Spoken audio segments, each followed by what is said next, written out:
All right, so Kevin, let's start by. You have been a partner of Y Combinator for a long time. 3.5 years. 3.5 years.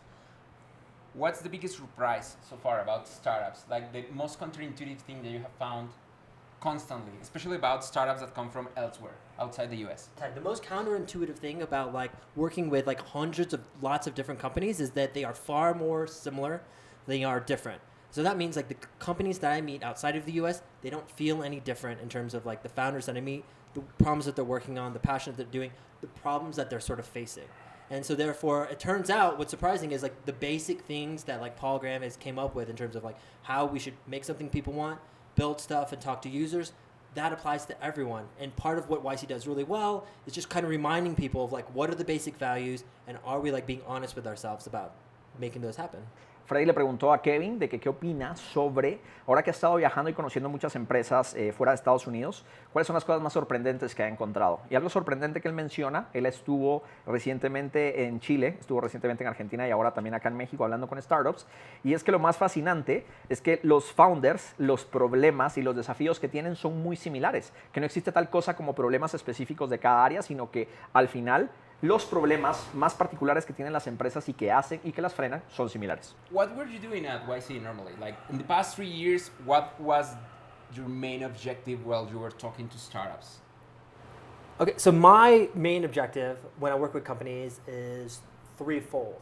Part of what I do with companies is work with them on my domain expertise. So my background is in user experience design, product development, and some co-founder communication issues. So I help them with some management stuff. I help them with like how to build the products and knowing what they should be building. Like how do you prioritize like what user feedback to help you do stuff, and then how to improve the design of their product. And what I don't mean is like improving the look or the aesthetics of the product.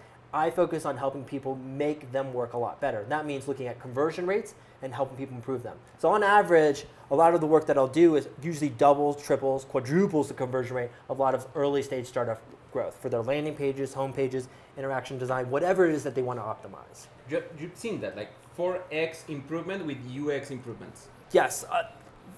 A lot of people don't do basic stuff. A lot of people optimize for the wrong things.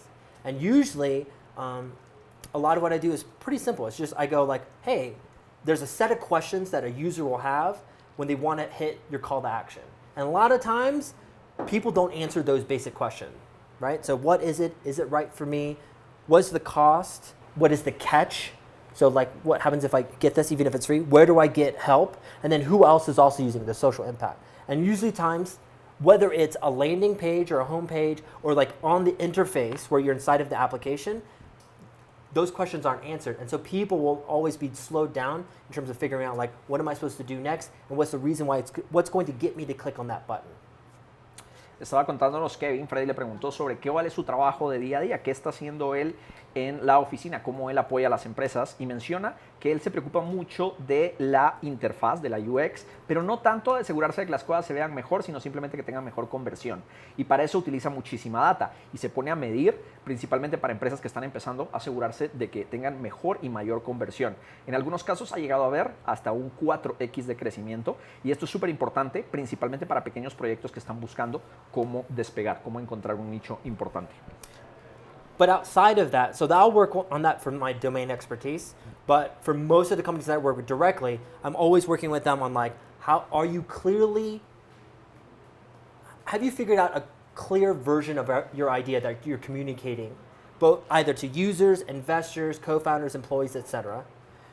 Are we focused on the right numbers in terms of making something grow, like figuring out what is the right number and making that grow 10% a week, and then holding them accountable? My job every single week is to make sure that no one feels like that they can get away with like working on the wrong things, or if things aren't working, that someone isn't going to tell them, hey, this isn't working.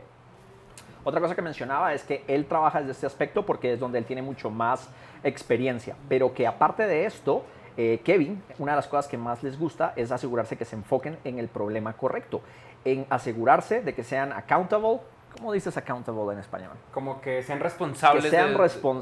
Que sean responsables por su resultado, que traten de crecer un 10% X y que se aseguren a la semana. O sea, que el proyecto realmente crezca y asegurarse de que estén súper enfocados y trabajando en el problema correcto. So we normally talk a lot about the negative side of things. Let's talk about the positive side of things. In the past years, you've seen thousands of startups.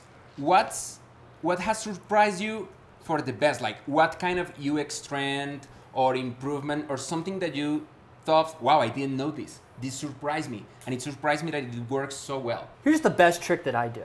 So I'll tell you this that happened, and this took me a while to realize this. Like most founders are their worst enemy. Ah. And what I mean by that is like one way that they are is that a lot of them get obsessed with the competition. And so we have to constantly remind people that you're far more likely to die by suicide than by homicide. So that's like one. I love that one. And then the other thing that people do is they always implement some kind of artificial constraint to growth. And what I mean by that is that the founders or the team will do something in the company that is because they're kind of afraid or being conservative and they're slowing things down. And all I have to do is make sure that I point it out. I was like, so you're doing this thing and it's keeping you from growing. Why are you still doing this thing that happens on there? Kevin, Freddy le preguntó, para ir a la parte positiva, de consejos para que las empresas crezcan, para que las startups se desarrollen, qué cosas positivas, y Kevin nos comentó algunos de sus trucos a los que ha llegado después de trabajar con tantas empresas. Y él dice que los fundadores muchas veces son los peores enemigos de las empresas. Y eso lo hacen porque primero se obsesionan mucho de la competencia. Y no hay que obsesionarse tanto de la competencia porque es más probable que una empresa se suicide a que una empresa padezca un homicidio, que venga un competidor y te mate. Es más probable que tú mismo te suicides, que tú mismo tomes malos errores. Y también los fundadores son los peores enemigos porque muchas veces ellos son los que se limitan. Ellos son los que tienen alguna excusa por la cual no están logrando algún objetivo. Entonces es mucho de su trabajo hacerles ver, tú te estás limitando y no estás avanzando debido a este tema. Deja de pensar en ello. Los fundadores son los peores enemigos de sus empresas.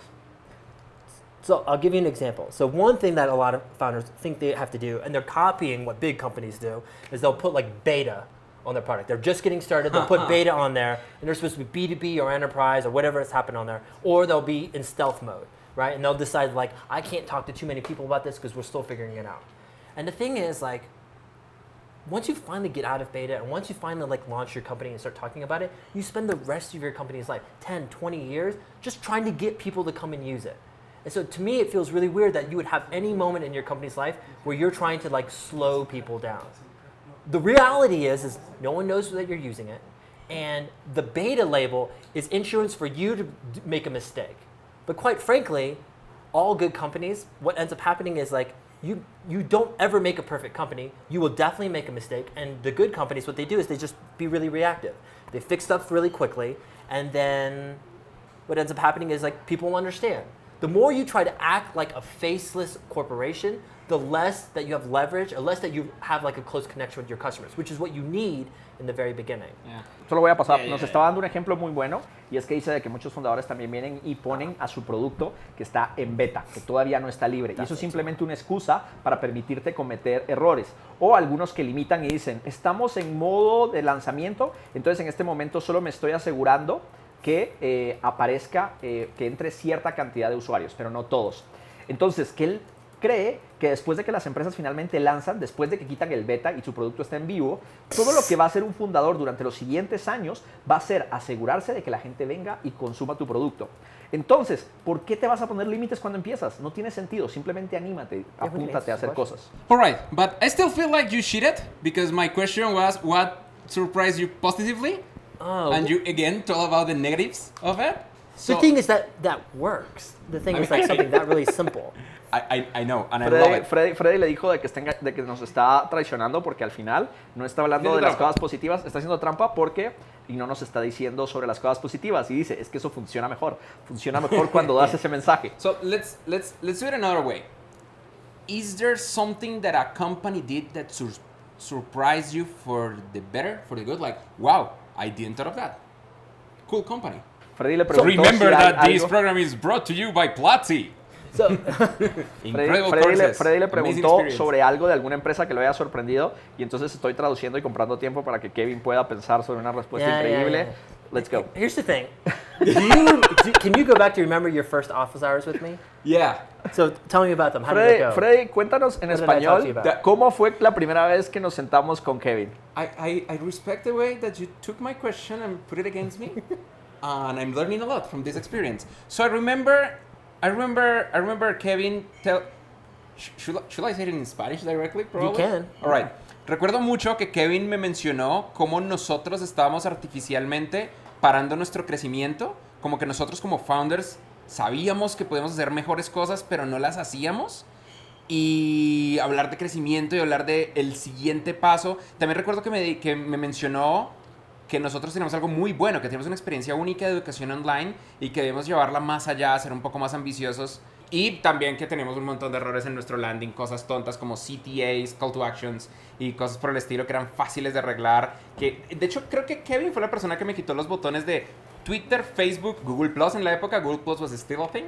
Para que solo nos enfocáramos en los botones de conversión directa. One of the things that I do love about you guys when I look at the design, and this is what I look for in companies as well, is that the thing that's making you most successful has nothing to do with the thing that you think you're really good at. Like initially the companies who are like builders and makers, the designers and developers, they think the way that they're going to be a successful company is they have to be good at building, making, designing, etc. But oftentimes that is the default thing. Right? So I'll give you an example of this. A lot of times when people are like building a new software platform or technology platform that they want people to use, and they think like, if I just build this thing and it's going to be better, then I will be a successful company. That's often not the case. That to me is the default thing. So, Twitter? Don't worry about it. Okay, so I think it's one of those things where it's like, no, I'll give you an example, like Meteor, right? Or Facebook building a new graph system or their API, like them just building it isn't enough. For them to truly be successful, they have to do this other thing, right? And the other thing will be, for them, for instance, is building a really great community. So if they can build a really great community, then that will equal some kind of giant success. Sometimes it's like I build a really great product, and then the thing is like that just working, that's the default. I never worry about that. I'm like, you better figure that out. If they don't even get the default to work, it's going to stay at 0 anyway. So I don't obsess about it. What I worry about is like what needs to change, and that means like, are they good at sales? If I can't get them to be really great salespeople, this will never truly take off. They'll need to do these two things. So again, lots of companies, they get obsessed about, I got to focus on the default thing. And a lot of times your day-to-day is working on the default. But note that the thing to make you a great company is always some other skill that everyone else does not have as a result. Sometimes it's sales, sometimes building community. Sometimes it's actually like, I'm really good at understanding the market, but I don't know how to build something. And then it ends up being the technology is the thing. But rarely is it one of those things that happens on there. And so that's the thing that I'm always excited about. So for Platzi, for instance, what you guys are great at is like, yes, building a community, that's one. But the second thing you were great at is like building great content. And your insight was like, the first time I ever taught a class was like, you explained all these things, is like, do these things to make sure that we have a good experience and put on a good show for the people out there. And to me, I was like, they realized that we have to scale this process, and that part of scaling really great content and turning that into rules and pushing that out there across lots of different channels, that's going to be the thing that's going to be the secret weapon for them. Not the technology, not this just like putting the branding, all that stuff. That's the default thing that they were going to have to do. This other thing was the secret ingredient that no one else understood. Kevin nos estaba dando un ejemplo muy bueno en este momento sobre el default, la base, que muchas empresas se preocupan muchísimo del producto inicial. Eso es muy bueno principalmente para el equipo de Platzi Team, espero que hayan oído este segmento. Tener algo que funcione, un producto increíble, con buen diseño, él lo ve como, eso es lo básico y eso lo tienen que tener todas las empresas, eso no me importa, eso no te diferencia. Lo más importante es qué vas a hacer después, crear una gran comunidad, salir a vender, crecer tu producto, hacer de que llegue a muchas personas. Y si no tienes eso, enfocarte únicamente a que el producto esté ahí no es suficiente para ser una gran empresa. Y hablaba un poco de nuestra historia en ese punto, de que él nos vio haciendo comunidad y preocupándonos muchísimo de pequeñas, de nuestra metodología, preocupándose de que el contenido realmente pudiera escalar y distribuirse por diferentes canales. There are some questions from the students Okay. and from the people at Platzi Live right now. Great. So let's go for the one that has the most amount of votes. What are the right directives to follow to take your idea to success? Okay, so That's from MyColor7. So at Y Combinator, we have a motto for all our companies. We give them all a t-shirt that says this one motto when they enter YC, and it's like, make something people want. That's it. A lot of people will get obsessed with like, What do I have to do to make my company valuable for investors? What do I have to do to get a growth hack? Whatever happens on there. And the thing is, like, if you make something people want and you're honest about whether, like, are you actually making it and is it something people want, then everything will take care of itself, right? It's the one thing that gives you leverage. It means you potentially can grow by word of mouth and you don't have to pay for it, etc. It's a very simple idea, but a lot of times companies keep forgetting to ask themselves that question. Am I making something people want? Like, and it are the only two things I'm doing in the company are focused on that. Like, are we making this stuff? Or are we making sure that it's something that people want? So it's talking to users and building things. Everything else that you will do in the company will be a distraction. And that's you juggling to make sure that you can sort of make the most out of your company, even though like those other things are also needed as well. Kevin nos estaba contando, le preguntaron, de nuestros estudiantes nos preguntaron que cuál eran las directrices más importantes para tener éxito. Y él hablaba del moto, del eslogan que trae Y Combinator y que es tan importante para todas las empresas que son parte del programa y que ellos también creen mucho en eso. Y es, crea algo que las personas amen. Crea un producto que tus usuarios quieran. Y entonces tienes que hablar con tus usuarios y tienes que preguntarles qué es lo que necesitan y luego tienes que ir y construirlo y tienes que ver si lo que construiste realmente era lo que querían y seguir iterando. Y si se te olvida esto, si no estás balanceando, todo lo demás son distractores. Tienes que hacer un producto que tus usuarios quieran, que tus usuarios amen. What's the fastest growth that you have seen? If you can share it. I can't share any numbers, but I can tell you my favorite story of growth and how YC was sort of involved. And so we funded a company that when they first came into YC, they were working on a blood pressure monitoring app that's connecting to iOS. Oh, yeah. And so it was like 7-member team, and they were working on this stuff, and it was not going well. They were like one of the worst companies in the batch. We were 2 months into the company, and we didn't know what was happening, what was going on. I have one of the monitor of blood pressure. Still have it. So we had an emergency session with them, and we just talked to them. It was like, things aren't working. It's not growing. Can we go back to first principles about making something people want? Like, how did you decide that this is what people wanted? And they said someone had given them the advice that they should build what they think the future is going to need. They said, in the future, people are going to need a way for monitoring the health and all that stuff. And we had sat there and we told them, it was like, that's not very smart. You should build what people want right now. Because like people don't need that stuff in the future now, and therefore you won't grow at all. What we had to do was that weekend we said, like, we want you to just start building some new things. And we said, don't worry about making a whole new product or what have you. Just build like 5 landing pages with information that you say like you're trying to solve a problem and what your theoretical product would be. Make like 5 things, do it over the weekend, come back to us, show it to us, and then we'll tell you what you think. So they went out there, they built 5 landing pages of 5 different ideas showing what it would be. They came back to us and we looked at it, and out of all of them, there was one of them that we liked. One of them that we said like, holy crap, we would use this ourselves. We don't know if it was gonna work, but we said go ahead and launch it. And what that product was something at this URL, getmagicnow.com. It was called Magic, and it's like just text this phone number, which was like the founder's phone number, anything that you want, and they would go and get a quote for a price and help you get it if you decide to pay for it over SMS. And we said like, all right, that's interesting. They launch it, put it on Product Hunt, grows like crazy. And it just immediately people start calling and trying it out, and they're sort of really interested in it, and they have this growing sort of wait list that happens. And they come to us later that week and it's like, we got to turn off signups. We have so much growth that's happening. We can't handle all the requests. We're going to give people bad experience. Now, this is the case in point where I mean, like, there's an artificial constraint to growth that was about to happen. They were going to implement a system that said we're going to stop, turn off signups, and because we need to do on quality, which kind of makes sense. But for us, as all the partners of the program, we were like, we would kill to have that kind of growth. And we'd do anything we could to make sure that we would never stop it. Because once you do, you might never be able to get it back. So we actually told them, it's like, here's your hypothetical. What would you have to do to make that growth happen even crazier? How would you make that even grow even faster? So we sat there and we brainstormed with them. It's like, this is actually your answer and solution. We said, what we want you to do is build a system so that if people tweet about your service, they get to jump the line.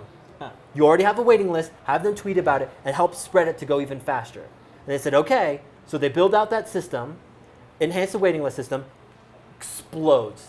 Some of the fastest growth we'd ever seen. They immediately raised tons of money, one of the largest raises for that batch. And that is a pivot that happened 2 months into the batch, just like 3 weeks before demo day. And all they started off with was a landing page. And it started off with this basic premise of making something people want. That is an incredible story. Good luck Very- summarizing that. Kevin nos estaba contando una de las historias más increíbles que nosotros nos tocó presenciar dentro de YC y que tiene que ver con una empresa que estaba haciendo un monitor de presión. Cuando entraron era un equipo bastante grande, era un equipo muy bueno, pero era un monitor que no se sabía exactamente quién lo iba a querer y ellos pensaban que este iba a ser un producto que se iba a utilizar hacia el futuro. Entonces no estaba funcionando y pasaron 2 meses, el programa dura 3 meses, a los 2 meses los partners se reunieron con ellos y les dijeron, oigan, ustedes están haciendo un producto que las personas no quieren. Y tuvieron una discusión de vayamos a lo básico, ¿qué es algo que la gente quiere? Hagan landing pages de productos que ustedes crean que sus usuarios quieran y que además les apasionen. Y crearon varios landing pages. De esos landing pages llegaron a otra reunión también de sesión con los partners y tenían una que se llamaba getmagicnow.com y significaba, manda un mensaje de texto y pídanos cualquier cosa y nosotros haremos lo mejor por resolverte esa necesidad. Te vamos a cotizar cuánto vale y si estás de acuerdo vas a pagar por ello. Y lo lanzaron y lo pusieron en Product Hunt y empezó a dispararse y a tener un crecimiento increíble. Fue tan increíble que estaban impresionados. Y cuando llegaron otra vez a reunión, los fundadores querían parar porque es como esto está creciendo muchísimo. No sabemos qué hacer. Queremos limitar, queremos poner una pared para que menos gente se inscriba. Y en cambio YC los inspiró a, no, ustedes lo que tienen que hacer es crecer más. ¿Cómo pueden viralizar más esto?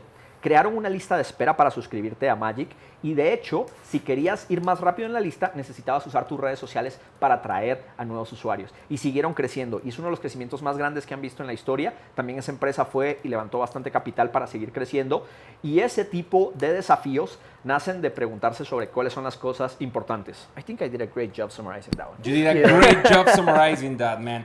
By the way, there's a poll right now. You can go to the poll and let us know if you want to apply to Y Combinator, if you want to get in. I think that everybody that has a startup should apply. Is that right? Yes, definitely. If you're before Series A, Y Combinator is helpful to your company. A lot of people ask us this question about like, at what stage should I apply? Am I too early? Am I too late? What's the sort of deal? So again, I talked about one of the things I'm surprised at is companies are more similar than they are different. And what I mean by that is like every company needs to have a great way of explaining their company to people and communicating it. And nobody does that really well right out of the gate. Every company needs to figure out how to grow faster and work on the right things. Y Combinator is really good at helping companies do that. And the third one is like, if you need help fundraising, there's no better place to do it for capital, for making that sort of happen. So it's one of those things like whether you're working in the idea stage or you have lots of money, we work on those 3 core principles and we're able to do that in a batch together. Now, a lot of people don't understand or realize is that, let's see here. It kind of feels like companies are moving more and more later stage to get in YC. And those are the stories that you hear about. But again, Magic is an example of a company that pivoted. And this was just several, like 3 batches ago. They had nothing, completely abandoned it, pivoted, and started again on there. And to us, we're not afraid of those things. And the thing is, a lot of companies apply with just ideas and just get in.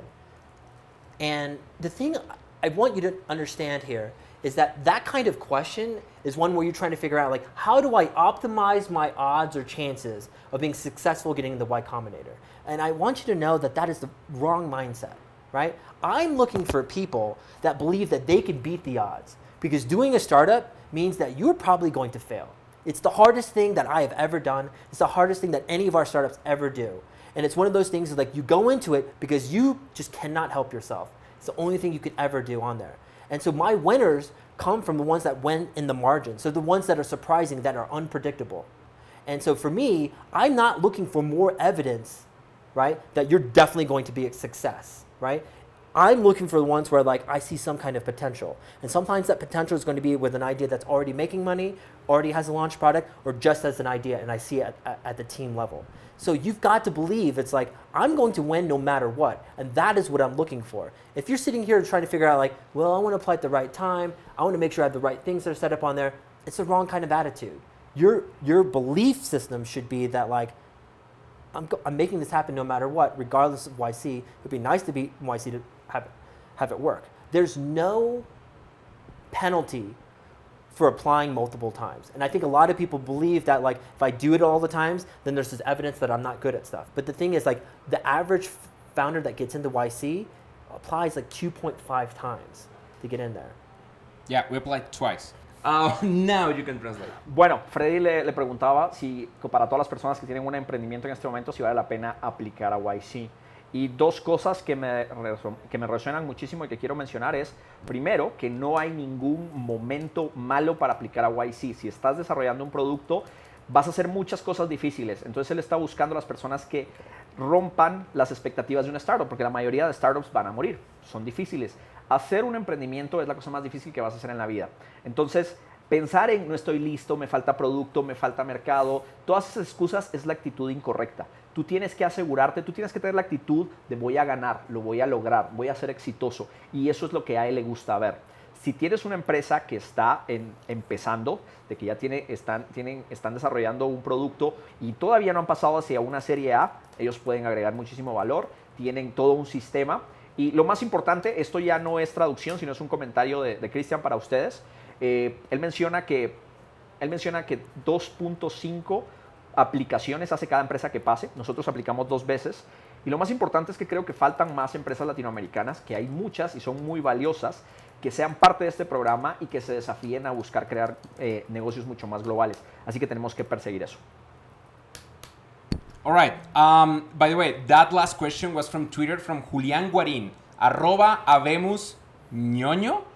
Habemos ñoño. That's his. That's a long name. Yeah, I know. I don't even. Anyway. So next question. It's from Guidoar. Hey, Guidoar, long time no see. Welcome back to Platzi Live.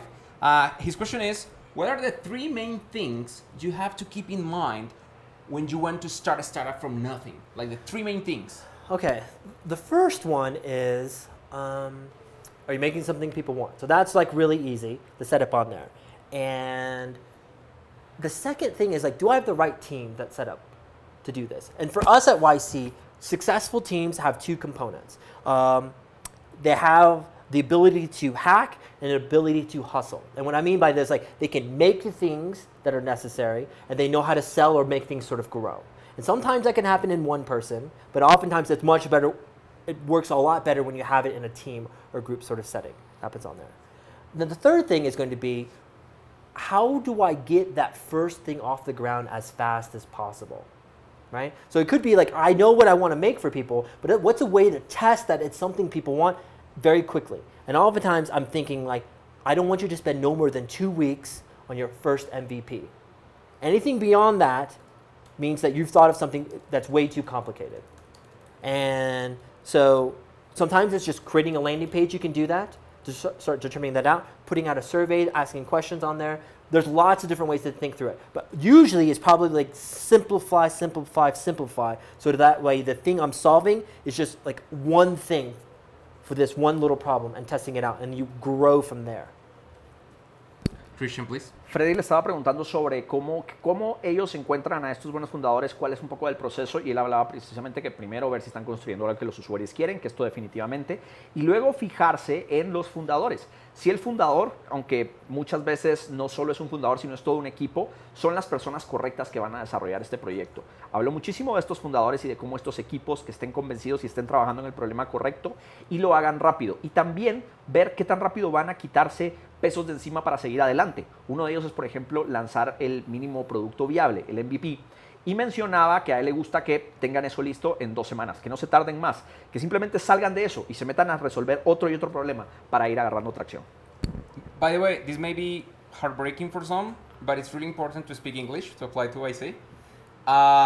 The link to apply to YC, it's right there. You go to enlaces, links, and the first one is the one that you do to apply to YC. I will highly recommend just go for it. Like, fill the form. It's an incredibly good process to know more about yourself and your idea. And even if you don't get in, even if you don't complete the form, you will learn more about what you want to do. But actually complete the form. It's not that long. And it may change your life. El mensaje anterior que dio Freddy tenían que entenderlo en inglés. Si no lo entendieron, los queremos un montón. Es hora de aprender inglés. Duolingo.com. So, before then, we're going to go to a couple more questions. Okay. But before that, I want to remind people that you're going to be at PlatziConf on Saturday. Yes, I'm excited. So I'm going to be talking about the number one thing that destroys a company. And it's having to do with co-founder relationships. And so a lot of times, the number one reason why companies fail is because people stop figuring out how to work on the company together. And so I'm going to go over a lot of what I do at YC, which is like helping co-founders work together in some of the most stressful environments and problems that they have to work on together. It's extremely important for us. It's the number one killer of a lot of the companies in our portfolio, is that the founders, like, they can't handle the stress, they can't deal with problems, they don't have ways of figuring that stuff out, and then they can't work it out together. So I'm going to be basically going over the strategies that I teach companies at scale for helping solve them. I'm gonna start with the toughest one. Okay, toughest one. Oz, like the Wizard of Oz, is asking, how do you tell your co-founder that he or she shouldn't be the CEO because it's not doing a good job and that person should step aside? And how do you say that without making them feel bad? I can Gotcha. answer that. No, I'm kidding. No. Do not. Okay, so here's the trick for this question. And the trick is you have to actually ask this question ahead of time. So you actually have to decide ahead of time when you guys start the company, what are we going to say determines success of the company, success for each one of our positions. And then if we don't do these things, how are we going to agree or decide that we are going to handle when there's failure? So if the company is failing because it doesn't do a certain thing, what is the plan we're going to do when that happens? What if you're not doing your job, or I'm not doing my job, or whatever? And you have to talk about it before you even start. That's the best time to deal with it. Because if you don't do it then it's all emotional afterwards. So that's the best way to handle it. That's number one. La pregunta es, ¿cómo le dices a tu socio que no es la persona correcta para ser el CEO porque no está haciendo muy bien su trabajo? Y Kevin dice que esta pregunta es una pregunta súper importante que se tiene que hacer antes de tiempo, antes de tomar la decisión. Es, ¿cómo vamos a manejar cuando alguno de nosotros no esté funcionando? ¿Cómo vamos a manejar cuando alguno no esté cumpliendo su tarea? ¿Cómo vamos a manejar si alguno no es la mejor opción para la empresa? Y eso se tiene que hacer antes de tiempo, porque si no se hace antes de tiempo, se convierte en una discusión muy emocional y que es muy compleja de manejar. But here's the thing, I know that's kind of a cop-out answer because it's like you can't go back in time to deal with it. So what do you do about the situation now? So you only have two scenarios. Either this is the kind of founder that says, like, I believe in doing what's best for the company, or they're the one that's going to get emotional. So if it's the first kind, then it's about like just talking to them rationally, and you're being upfront with them. Hey, this is what we want for the company. We all want the same thing, and this is what we decided is like what we sort of need, and we've agreed that like on this one metric or this thing that's happening, it's not working. And if we don't make this change or whatever changes need to happen on here, then this company is going to fail. And we know you don't want that. So how can we figure it out? These are the suggestions that we have. Part of it is we think that like you might need to step aside, that you're not the right person. We think you might be the right person for something else, but not for this sort of role. If it's someone that is going to be emotional about the process or issue, there's nothing you can do. And the question becomes, ultimately at the end, do you have enough equity, right, to make the change forcibly? That's the only other way to deal with it. I remember very clearly, one of the first advice that I got while we were doing YC was that startups are like a marriage in which you have to talk about the divorce first thing. Yep. And that stayed with me for a long time. Kevin nos decía de que él obviamente hizo un poco de trampa al decir de que esto se tenía que hablar primero, pero que muchos que preguntan esto probablemente ya están en una situación conflictiva. Y entonces hay dos formas de resolver esto. Va a haber un fundador que puede pensar en cómo vamos a resolver esto en pro de la empresa, cómo vamos a buscar lo que es mejor para la empresa, y hay otros que se van a volver emocionales. Y la parte emocional es difícil de manejar y muchas veces esto se va a resolver sobre quién tiene más equity o cómo está repartida la empresa. Freddy recordó que al hacer una startup, se habla como de hacer un matrimonio donde se habla de primero del divorcio, de cómo va a ser la división de bienes y todo por el estilo antes de tan siquiera firmar. Y de hecho los mejores contratos para sociedades muchas veces incluyen eso, o existe algún acuerdo, incluso por escrito, donde se habla de qué pasa en el momento de que no estemos de acuerdo, en el momento que hay que hacer un rompimiento de la empresa.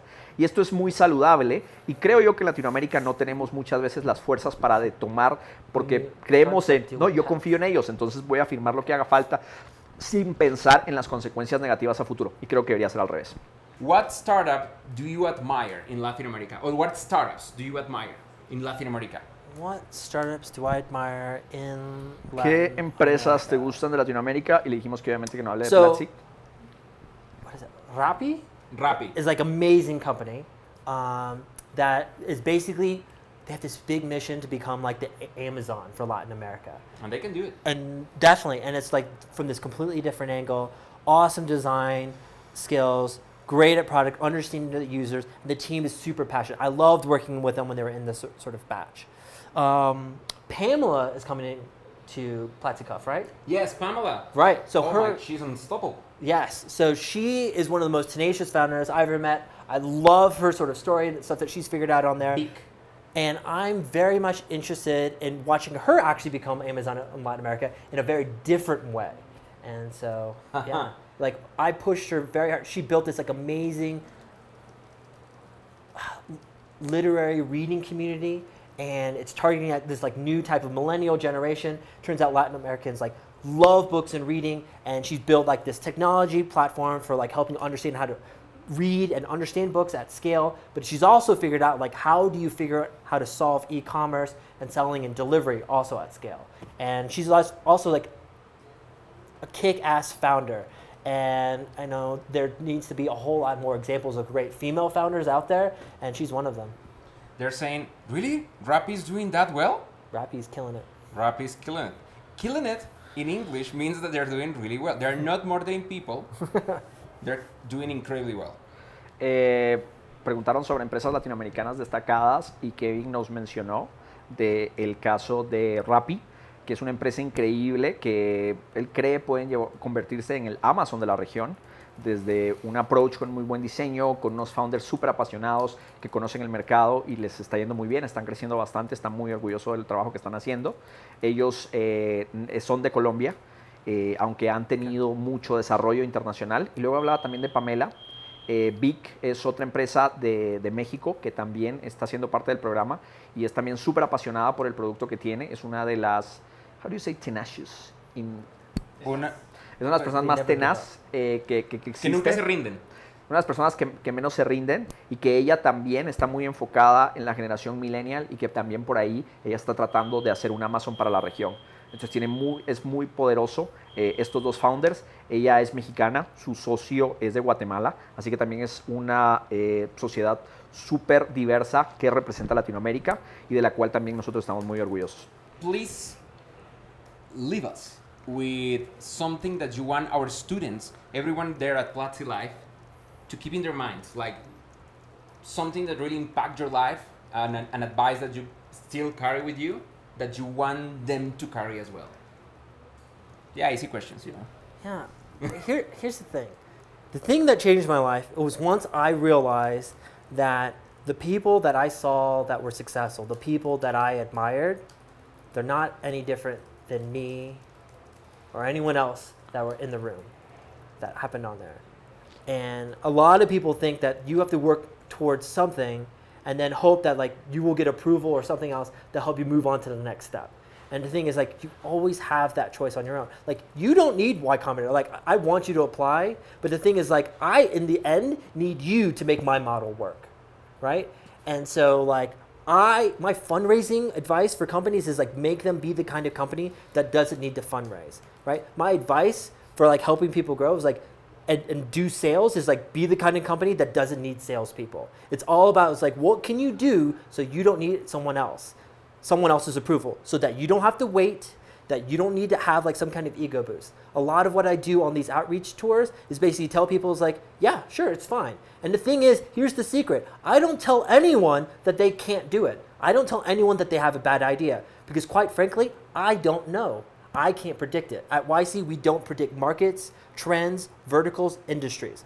The only thing I've ever been able to predict, and it's only one thing that we believe in at YC, is that future billion-dollar companies are founded by smart, hard-working founders that never give up. Kevin nos mencionaba de que ellos creen en YC.